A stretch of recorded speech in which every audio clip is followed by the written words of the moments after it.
Hello बच्चों, स्वागत है आप सभी का द पॉलिटिकल क्लासेस के यूट्यूब चैनल पे। तो बच्चों, जैसा कि हमने कहा था कि हम सीयूटी यूजी से रिलेटेड जो आपका कोर्स है या क्लासेस है वो फ्री ऑफ कॉस्ट चलाने वाले हैं। तो वो स्टार्ट हो चुकी हैं आज से वो रेगुलरली चलेंगी। आपका रोज सीयूटी यूजी का एक क्लास होगा एंड उसमें हम जो थ्योरी है उसको भी समझेंगे एंड उसी में जो एमसीक्यू प्रैक्टिस है वो भी करेंगे। ठीक है, तो CUET PG domain CUET UG domain political science से हम साइंस को हम लोग यहाँ पे पढ़ेंगे। और एक चैलेंजेस ऑफ नेशनल बिल्डिंग का पेपर सोल्यूशन हो चुका है। आज हम उसके जो एमसीक्यूज है उसको हम लोग सॉल्व करेंगे। ठीक है बच्चों, तो स्टार्ट करते हैं। आज का पहला सवाल, the following statement was given by which leader? Tomorrow we shall be free from the slavery the British domination, but at midnight India will be partition. Tomorrow will thus be a day of rejoicing as well as mourning.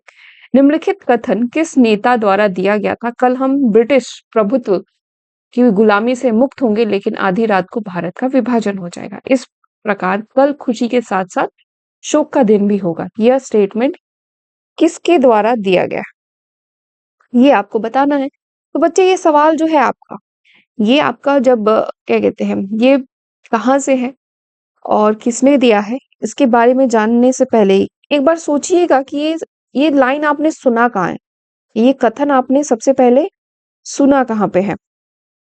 ठीक है, तो तुरंत आपके दिमाग में खोलेगा और फिर आप इसका जवाब जो है वो दे पाएंगे। तो इसका आंसर है बच्चे आपके महात्मा गांधी, जो कि विभाजन के पक्ष में नहीं थे, जिन्होंने विभाजन को कभी भी नहीं बोला कि नहीं भाई विभाजन नहीं होना चाहिए, और वो उसके पक्ष में नहीं थे। बट विभाजन अगर नहीं होता तो फिर इंडिया आजाद भी नहीं होता। एक बहुत लंबे टाइम का संघर्ष जो है वो लोगों का जो होता वो खराब हो जाता, तो इसलिए ये किया गया। तो ये आज का फर्स्ट सवाल था। अब सीयूटी यूजी में जैसे डोमेन पॉलिटिकल साइंस में जो सब क्वेश्चंस आते हैं वो इसी प्रकार के आते हैं। सेकंड देखिए, who was the deputy prime minister of the first home minister of independent India? स्वतंत्र भारत के उप प्रधानमंत्री और पहले गृह मंत्री कौन? काफी इजी सवाल। आपका सरदार वल्लभ भाई पटेल जी थे। इन्होंने ही 565 रियासतें जो थी भारत की, ठीक है, यानी जो राजा थे, रजवाड़े जो जितने भी थे, ठीक है, उन सभी को जोड़ने का, यानी एक तरीके से इनको यूनिटी का सिंबल भी माना जाता है। ठीक है, एकता का प्रतीक माना जाता है सरदार वल्लभ भाई पटेल का। और ये पहले उप प्रधानमंत्री और गृह मंत्री थे। कहा जाता है कि ये प्राइम मिनिस्टर, सबका मन था कि प्राइम मिनिस्टर भी बने, बट नहीं हो पाया उस टाइम पीरियड पे, तो उनको उप प्रधानमंत्री का पद दिया गया एंड गृह मंत्री भी ये बने। देन अगला क्वेश्चन है, in which year did the entire country shift to the EVM? किस वर्ष पूरा देश ईवीएम पर स्थानांतरित होगा? अब ये देखिए, ये सवाल उठा कहाँ से? करंट से। ठीक है, करंट अफेयर्स से उठा है। आज के टाइम पीरियड पे अभी क्या चीजें चल रही हैं उससे ये सवाल आपका उठा है।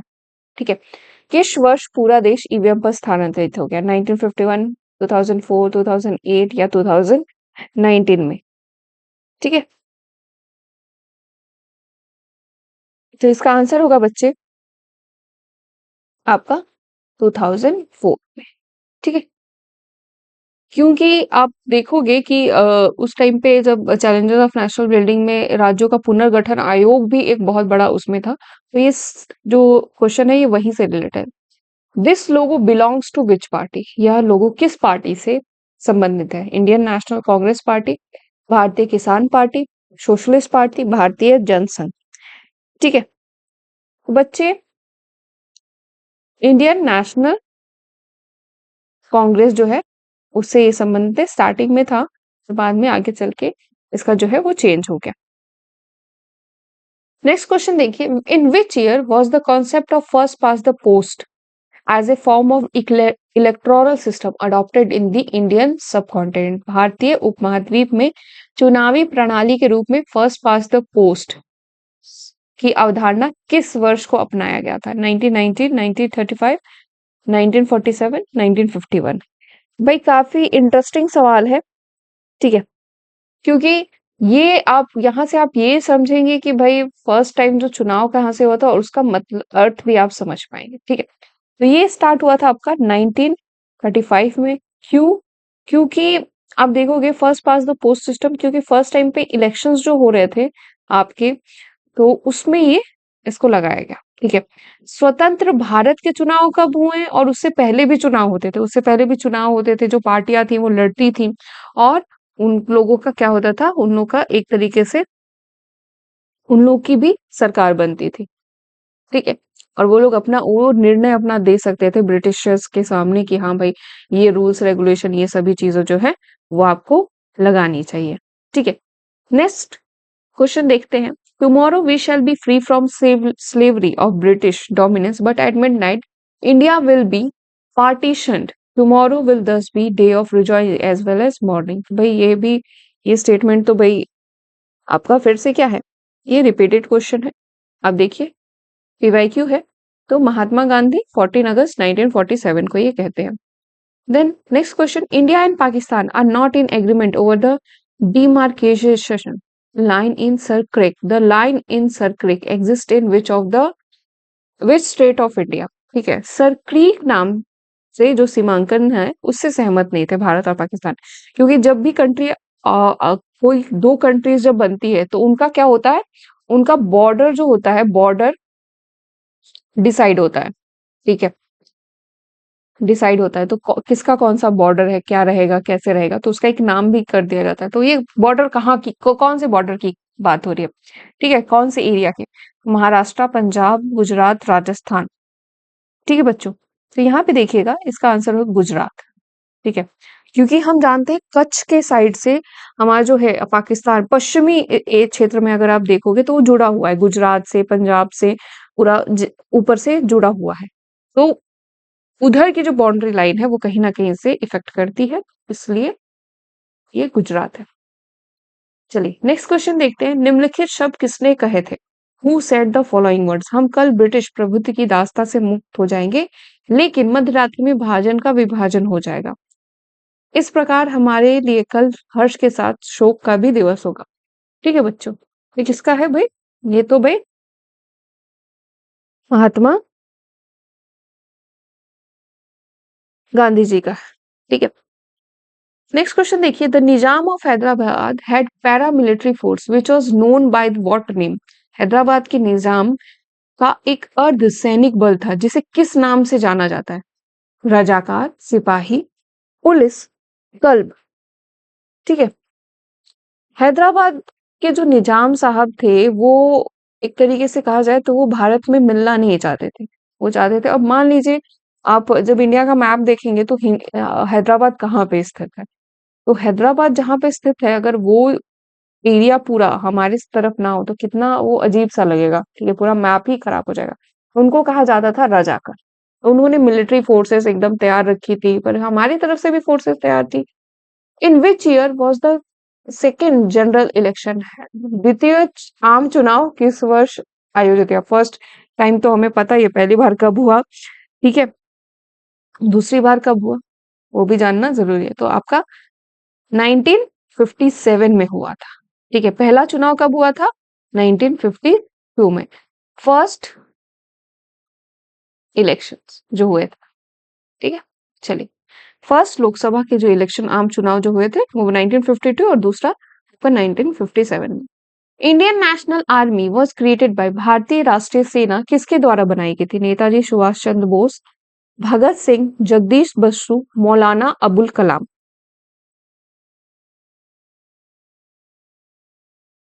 बच्चे इसका वेरी इजी आंसर है नेताजी सुभाष चंद्र बोस। के बारे में आप सभी जानते होंगे, नहीं जानते तो बीबीसी जो है, बीबीसी पे जाइए, बीबीसी पे उनकी डॉक्यूमेंट्री है, उसको थोड़ा देखिए, डॉक्यूमेंट्री को पढ़िए और समझिए। जितने भी 12th के स्टूडेंट्स हैं, जो 12th क्लास वाले हैं, भाई डॉक्यूमेंट्री देखो, डॉक्यूमेंट्री देखोगे, कहानियां देखोगे, क्या कहते हैं, इंडिपेंडेंस की, और उसके टाइम पीरियड के बाद क्या क्या चेंजेस आएंगे थे, तो काफी इजी हो जाएगा चीजों को समझना, ठीक है। Who was the education minister in the first cabinet of independent India, स्वतंत्र भारत के पहले मंत्रिमंडल में शिक्षा मंत्री कौन थे? मौलाना अबुल कलाम आजाद, डॉक्टर बीसी राय, गोविंद वल्लभ पंत, पीडी टंडन। तो आपका आंसर होगा बच्चे, इजी है, मौलाना अबुल कलाम आजाद। ठीक है, अब नेक्स्ट क्वेश्चन देखिए, which of the following statement are true about the integration of princely states? ये सवाल है। ठीक है,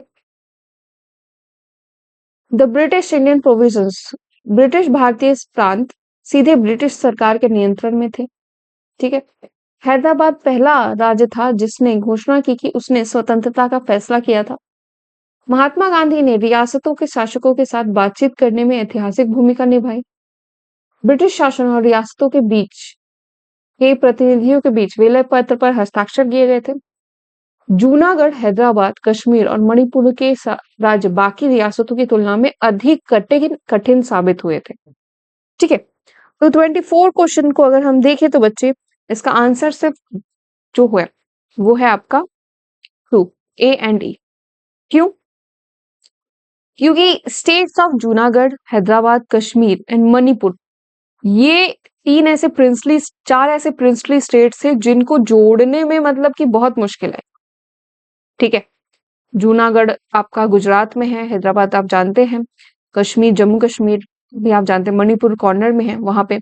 एंड फर्स्ट है आपका the British Indian provision, directly under control of British government. तो ये सही है। ठीक है, जितने भी इंडियन प्रोविजंस थे, चुनाव होते थे भले इलेक्शन वगैरह जो भी होता था, but they are in control of British government. वहां से सारा कंट्रोल जो है वो स्थापित होता था। ठीक है, बाकी सारे स्टेटमेंट जो है वो इनऑपरेटेड, गलत। Who was the first governor general of India, Bharat के प्रथम गवर्नर जनरल कौन थे? ए गोपालन, सी एफ एंड्रयू, एओ हुम, सी राजगोपालाचारी। बार बार पूछा जाना वाला सवाल है,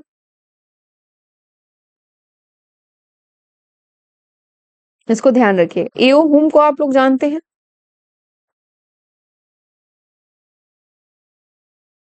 कांग्रेस के कांग्रेस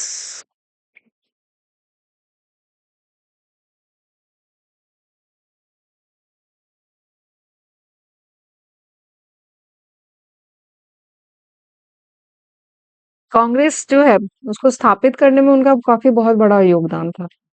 ठीक है, एओ हुम ने सॉरी कांग्रेस की जो है, कांग्रेस पार्टी की जो स्थापना है वो इन्हीं के द्वारा की गई थी। तो आपका अगर पूछा जाए तो कौन थे भाई?